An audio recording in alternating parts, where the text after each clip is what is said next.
Hey guys, welcome back to Indulge with Dimples. Today I will be cooking something healthy and it can be keto friendly and hopefully you enjoy. So I'm cooking cauliflower fritters. I know if you're from old school, southern school, you have the old school background family, you know about potato fritters. You have leftover mashed potatoes, you put some onions, some seasoning, some flour, and you fry them in a pan. Well, today I'm going to show you a little bit of a better way to cook them fritters. I'm gonna cook cauliflower fritters and they're gonna taste just like the potato ones. You're not gonna miss anything. You're gonna be loving it and you're gonna want more and more. So follow me in the kitchen. Hopefully you like it. Like, subscribe, share, comment, and make sure you make the meal and tell me how yours turned out because I love to communicate with everybody. So let's get in this kitchen. Come on, guys.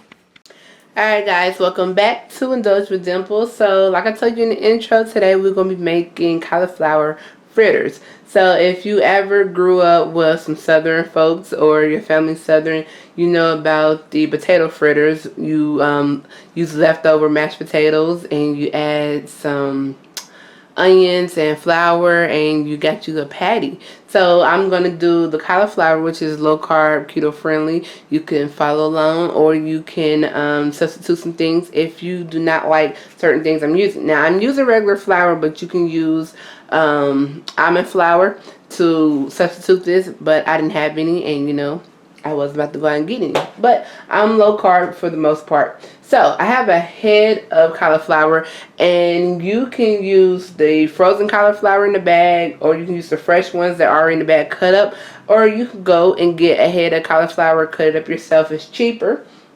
You're going to need some onions for this. It's optional. It gives it more flavor.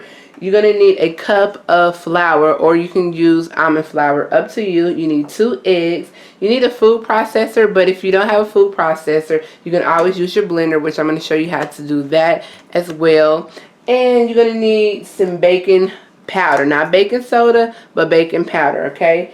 And you're going to also need some seasonings that you like to use. So whatever seasonings you normally use to make your cauliflower, you're going to use for this. So let's get to it, and I'm just going to show you just how we're going to mix this up. So you want to get you a blender or a food processor, it really doesn't matter. And you want to cut your cauliflower in half. And you're going to use about a whole cauliflower head, depending on how big it is. And you're just going to go ahead and throw your cauliflower chunks in your food processor or your blender.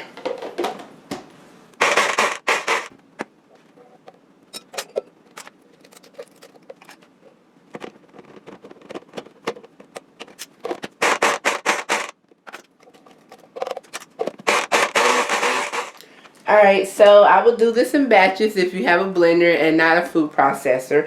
It actually does get to the consistency that you're looking for. It's like grainy cauliflower rice type situation. And that's another thing. You can just use cauliflower rice if you want to. Just make sure you dry it out really well. But yeah, so it gets to the right consistency. I will only do it in batches. And I only did a half of it, so we're going to do half the batch because I'm the only person eating this. So, what you're going to do, I'm going to back everything up so you can see what's going on.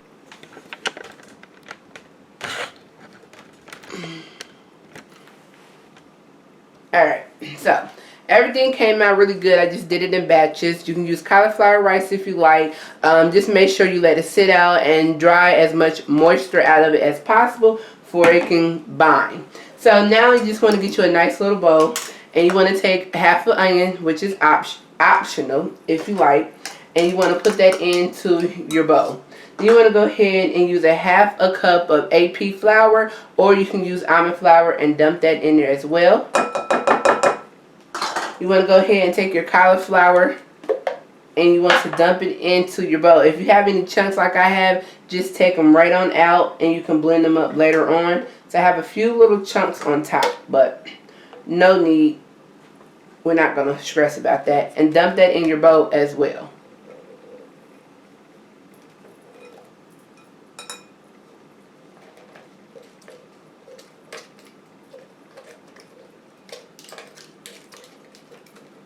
Does fairly well for you not to have a food processor. You can just use the blender. And you want to make sure you get everything out.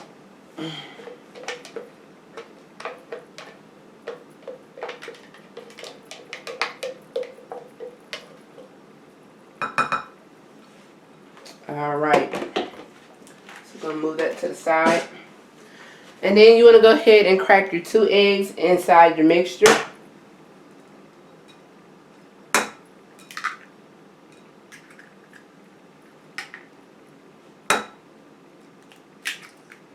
And at this time, you want to go ahead and use any seasonings that you normally use.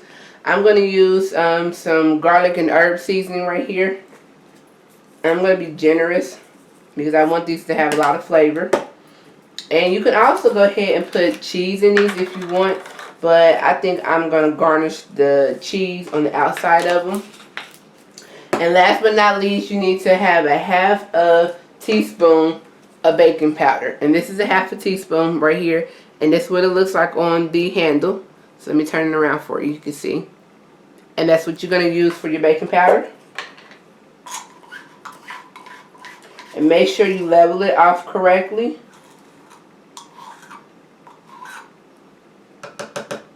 And go ahead and dump that in your mixture. And you want to go ahead and mix this up pretty well.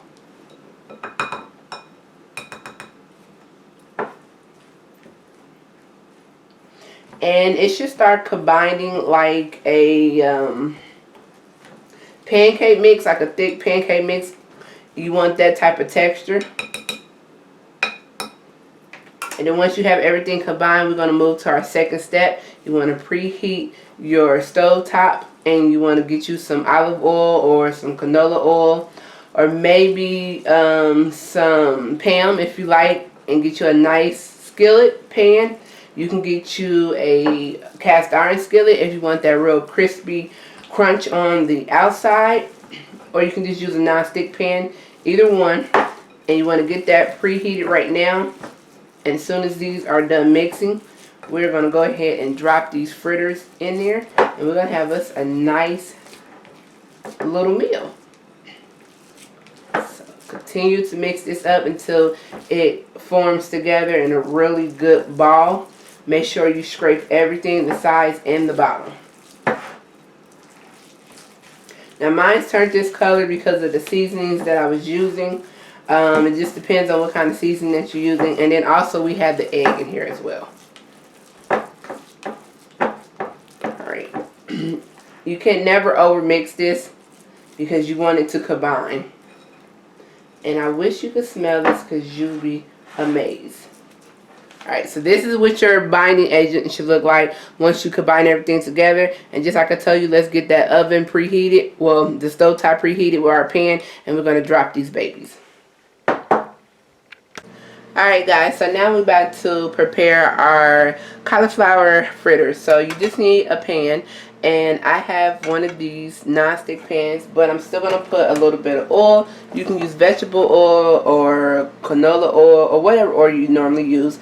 You just need a drop. You don't need a lot because you don't want them greasy. So if you put too much oil in there, it's going to make it greasy, or you can use whatever type of butter you like. I'm going to use a 1/4 measuring cup. You can use whatever measuring cup you like, but I think if you do more than a 1/4, then they come out pretty big.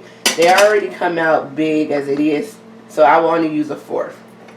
Make sure you give it enough space and that your pan has already been on the oven, so it has a nice little preheat to it, because you don't want to drop these in the grease when it's cold, because the grease is just going to make these greasy.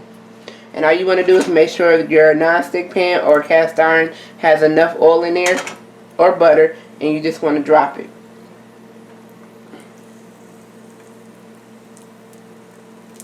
Like so. Now I know you're probably thinking that's really little, but it's not, because once the bottom gets crispy, all we're going to do is turn it over.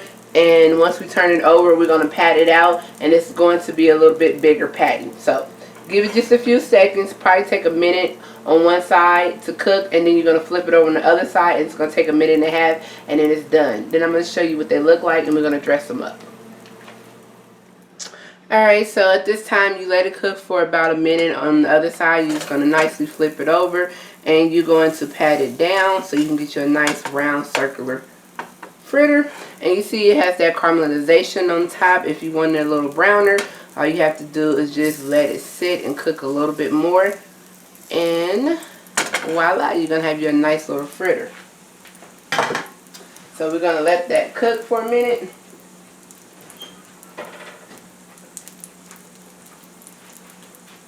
And then you got your fritter. Alright guys, so this is what they look like when you get done cooking them. So like I told you, they come out pretty big. And all you're going to do is just take them, and both sides are really delicious, golden, crispy, and they have a little crunch to them. So all you're going to do is put them in the oven so you can keep them warm. That's what I did.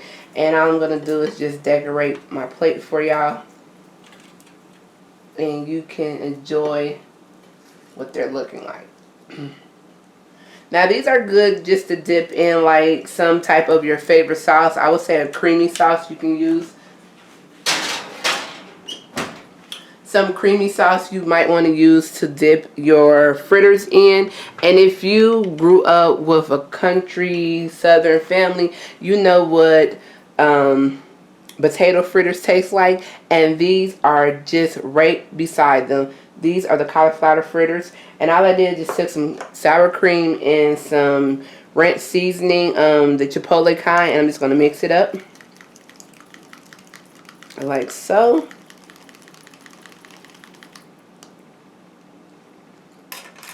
And I'm going to use these and dip them. Look how pretty they are. Look how fluffy. Let me finish eating first. Look how fluffy they are inside.